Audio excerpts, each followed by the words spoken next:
380장 통일 찬송가는 424장입니다. 380 통일 찬송가는 424장입니다.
주의 사랑 둘러서 나를 굳게 잡아내소서. 그곳에 더욱 사랑합니다. 밝고 빛난 천국에 나의 영혼 드러나겠네.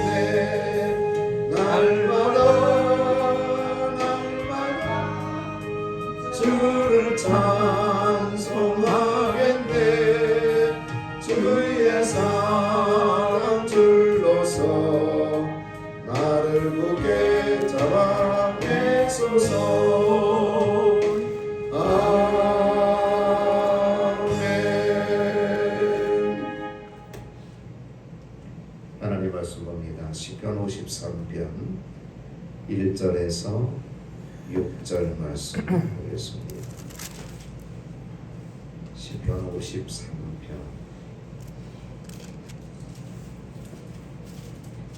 1절에서 6절 말씀 공독해 드립니다.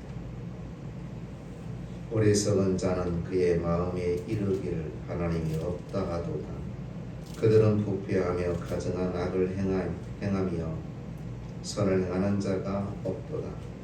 하나님이 하늘에서 인생을 보고 살피사 지각이 있는 자와 하나님을 찾는 자가 있는가 보려 하신즉 각기 물러가 함께 더러운 자가 되고 선을 행하는 자 없으니 한 사람도 없도다. 죄악을 행하는 자들은 무지하냐.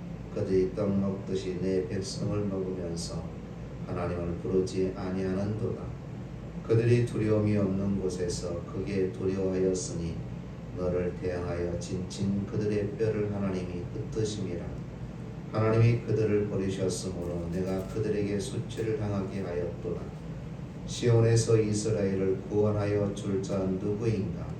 하나님이 자기 백성이 포로된 것을 돌이키실 때에 야곱이 즐거워하며 이스라엘이 기뻐하리로다. 아멘. 오늘 본문 시편의 말씀은 무신론 자의 어리석음을 깨우쳐 주시는 일종의 지혜시입니다. 오늘 본문 5절을 제외한 말씀과 같이 동일한 말씀이 시편 14편의 말씀입니다. 여러분 시편 14편 한번 찾아보실까요?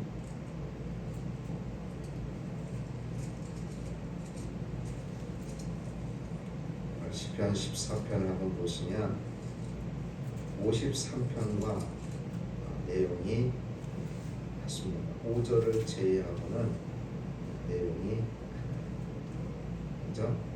어리석은 자는 그 마음에 이르기를 하나님이 없다 하는도다. 그들은 부패하고 그 행실이 가증하니 선을 행하는 자가 없도다. 53편 1절에도 어리석은 자는 그의 마음에 이르기를 하나님이 없다. 그들은 부패하며 가증한 악을 2절 여호와께 14절 보면 여호와께서 하늘에서 인생을 보고 살피사 지각이사 하나님을 찾는 자가 있는가 고려하신즉 53절 2절에도 똑같죠. 그래서 53편과 14편은 똑같이 되어 있는데 5절을 제외하고는 같은 내용입니다. 본문의 내용은 하나님을 모르는 자는 어리석은 자다라고 말씀하고 있습니다. 1절 말씀을 다시 보시면 어리석은 자는 그의 마음에 이르기를 하나님이 없다 하도다 라고 이렇게 말합니다. 배우지 못해 학식이 부족한 자를 어리석은 자라고 말하지 않습니다. 요령이 없어 장사하여 이혼을 남기지 못한 사람을 가리켜 어리석은 사람이라고 말하지 않습니다.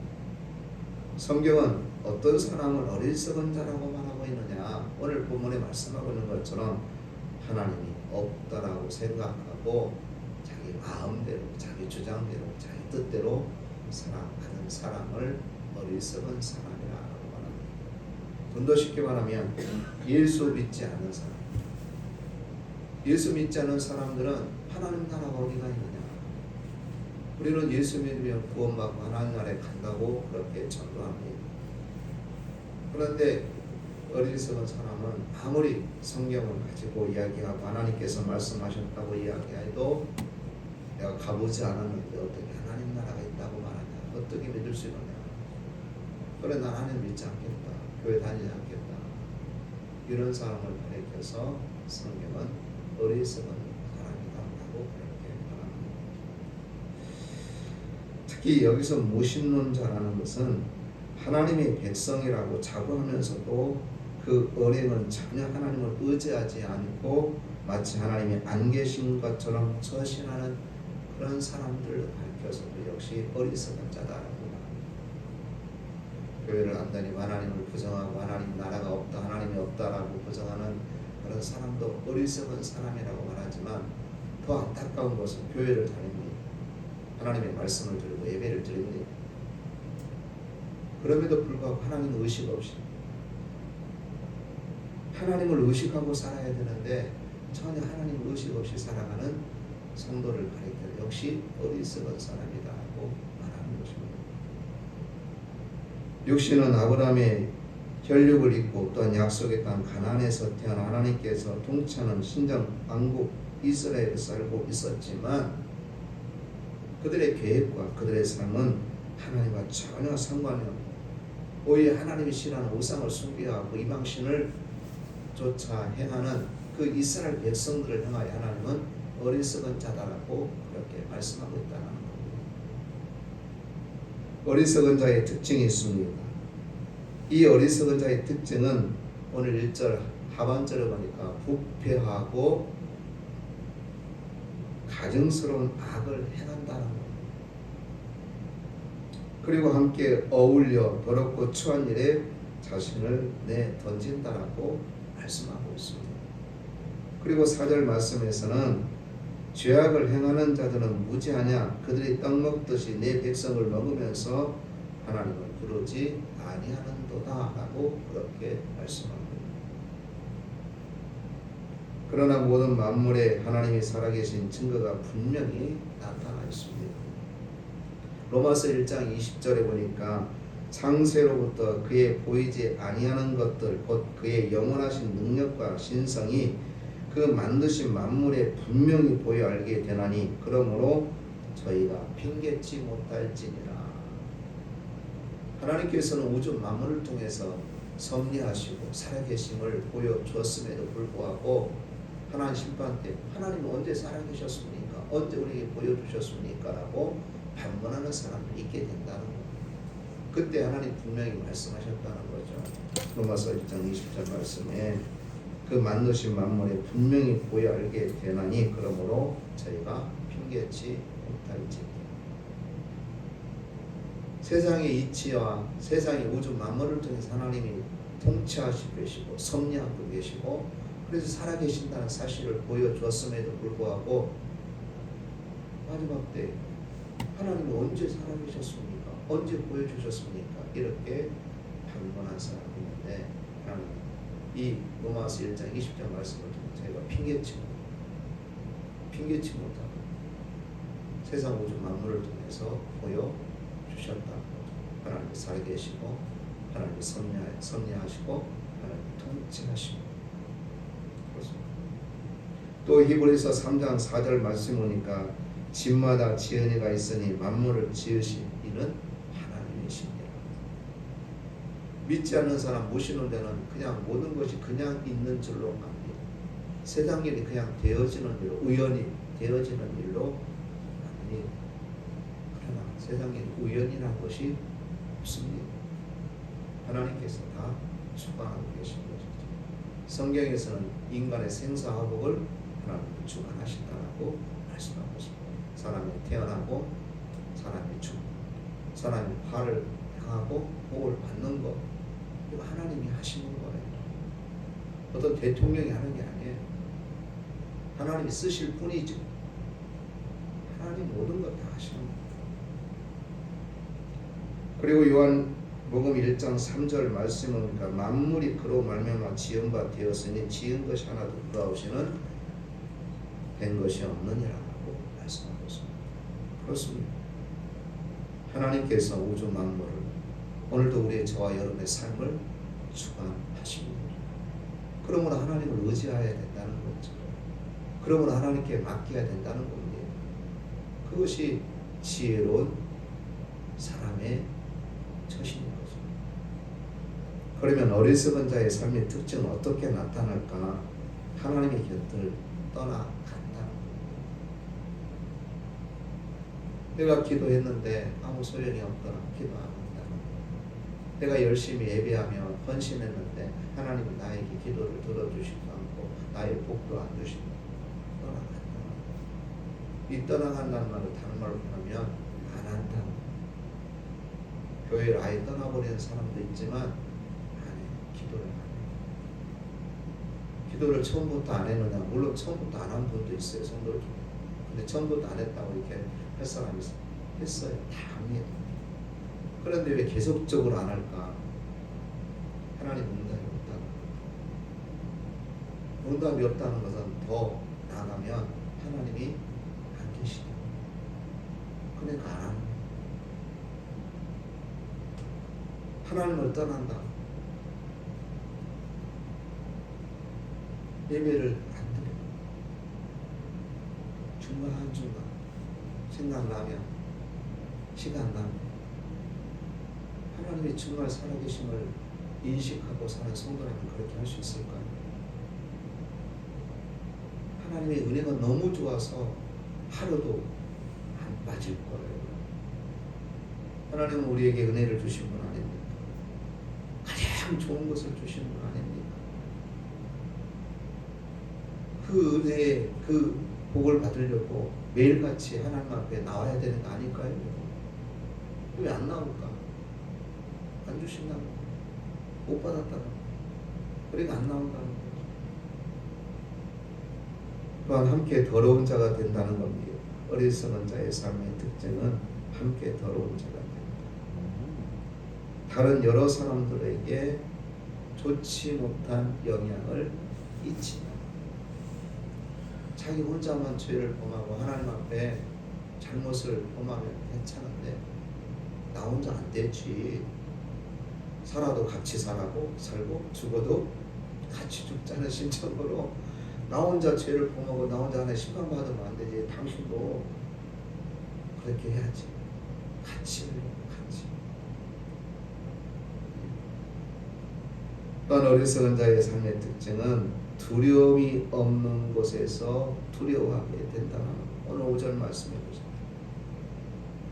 그들이 두려움이 없는 곳에서 크게 두려워하였으니 너를 향하여 진친 그들의 뼈를 하나님이 흩으심이라. 하나님이 그들을 버리셨으므로 내가 그들에게 수치를 당하게 하였도다. 이런 두려움은 하나님을 알지 못함으로 영원한 사망과 죽음의 길목에 들어서 있는 자신에 대한 본능적인 불안이고 두려움입니다. 죽음의 문제를 해결하지 못한 자가 가지는 불안이고 두려움이라는 거예요.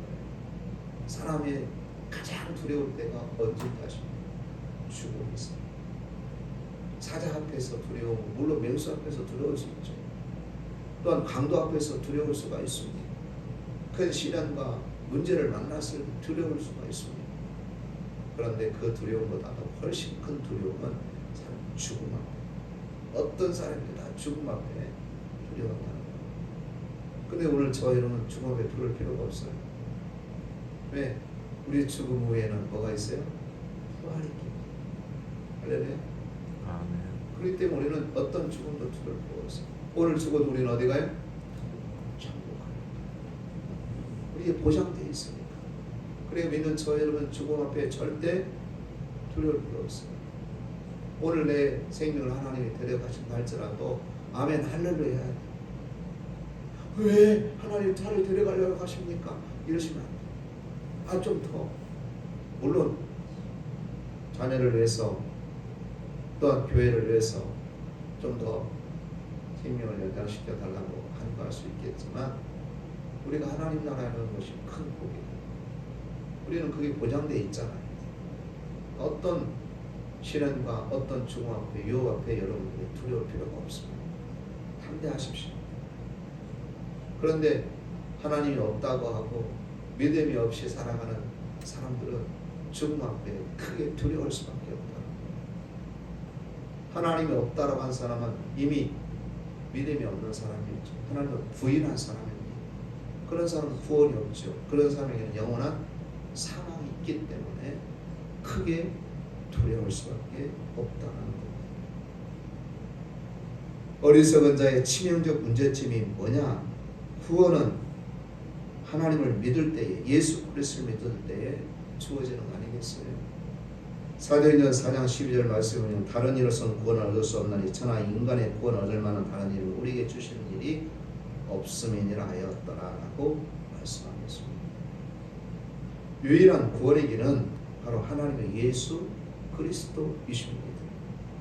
그런데 이것을 받아들이지 않았으면 어떻게 될까요? 전혀 소망이 없다는 겁니다. 그러나 구원받은 자에게는 엄청난 복과 특권이 있습니다. 요한복음 5장 24절 말씀을 보면 내가 진실로 진실로 너에게 이르노니 내 말을 듣고 또 나 보내신 이를 믿는 자는 영생을 얻었고 심판에 이르지 아니하나니 사망에서 생명으로 옮겨졌느니라 라고 말씀하고 있습니다. 이만큼 구원은 놀라운 것입니다. 예수 그리스도를 믿는 자는 뭘 얻었나? 영생. 그리고 사망에서 어디로? 생명으로 옮겨졌다. 이게 예수 믿는 저와 여러분들이 누리는 특권이고 은혜임을 우리가 기억하고 살아야 돼요. 이만큼 구원은 놀라워.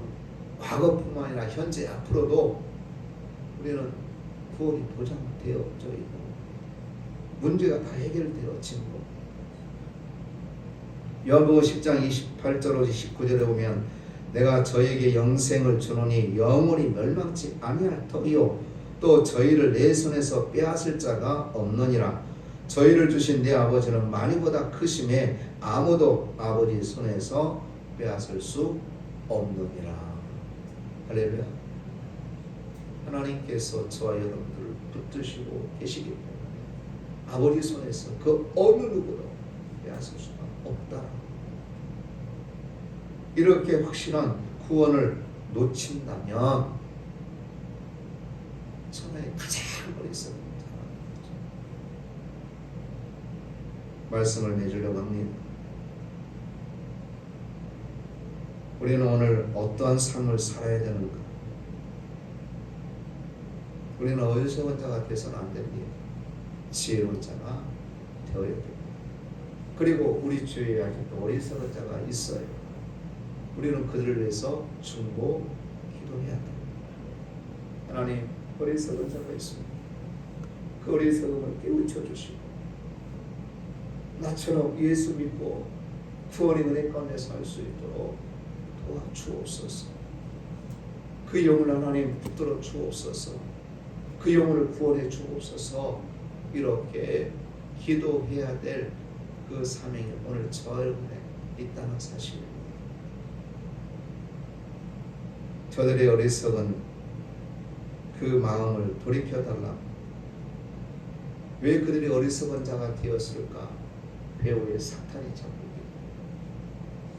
사탄이 막 잡고 있어. 아무리 성경책을 갖고 얘기해도 자, 예수 믿으면 구원을 주신단다. 영생을 주신다. 사망에서 생명으로 옮겨주신단다. 이렇게 얘기해도 나는 상관이 없는 사람이에요. 왜 그럴까? 사탄이 그 마음을 잡고 있습니다. 사랑하는 성도 여러분, 저들의 영적 어리석음을 깨우쳐달라고 하나님 앞에 간구하시기 바랍니다. 그래서 저들도 우리처럼 하나님 나라의 소망을 두고 하나님 은혜 가운데 사는 그 복을 누려야 되지 않겠습니까? 그게 내 이웃이 됐든 내 자녀가 됐든 어떤 사람이 됐든 내가 여러분이 아는 오늘 이 아침에 기도할 때 생각날 사람 딱 한 사람 생각하면 그 한 사람을 위해서 집중적으로 주고 기도하십시오. 하나님 그 어리석음을 깨우쳐 주옵소서. 그래서 이 예수님 우리처럼 하나님의 소망으로 살게 해주옵소서. 이렇게 중보 기도하는 이 아침 되어지시기를 주의 이름으로 축복합니다. 기도합니다. 전능하신 하나님 아버지, 이 아침에도 하나님의 말씀을 통하여 귀한 은혜를 허락해 주시니 감사합니다. 어리석은 자가 있습니다. 혹 우리들이 어리석은 자가 되지 않았는지요. 하나님이 없다 하고 하나님을 의식하지 않고 하나님 뜻대로 살지 아니하는 우리의 모습은 없었는지요. 아버지 하나님, 지혜로운 자가 되기를 원합니다. 믿음 있는 자가 되기를 원합니다. 또한 우리 주의 어리석은 자가 있습니다. 이 아침에 그 영혼을 위해서 기도하기를 원하오니 성령께서 도와주옵소서. 우리의 간구에 응답하셔서 그 어리석음이 깨우쳐지며 주 예수 그리스도를 믿고 구원받아 하나님 나라의 소망을 두고 사는 놀라운 역사가 일어나게 하옵소서. 예수님 이름으로 기도드리옵나이다. 아멘. 하늘에 계신 우리 아버지여, 이름이 거룩히 여김을 받으시오며 나라의 임하오시며 뜻이 하늘에서 이룬 것 같이 땅에서도 이루어지리이다. 오늘날 우리에게 일용할 양식을 주옵시고 우리가 우리에게 죄 지은 자를 사하여 준 것 같이 우리 죄를 사하여 주옵시고 우리를 시험에 들게 하지 마옵시고 다만 악에서 구하옵소서. 대개 나라와 권세와 영광이 아버지께 영원히 있사옵나이다. 아멘.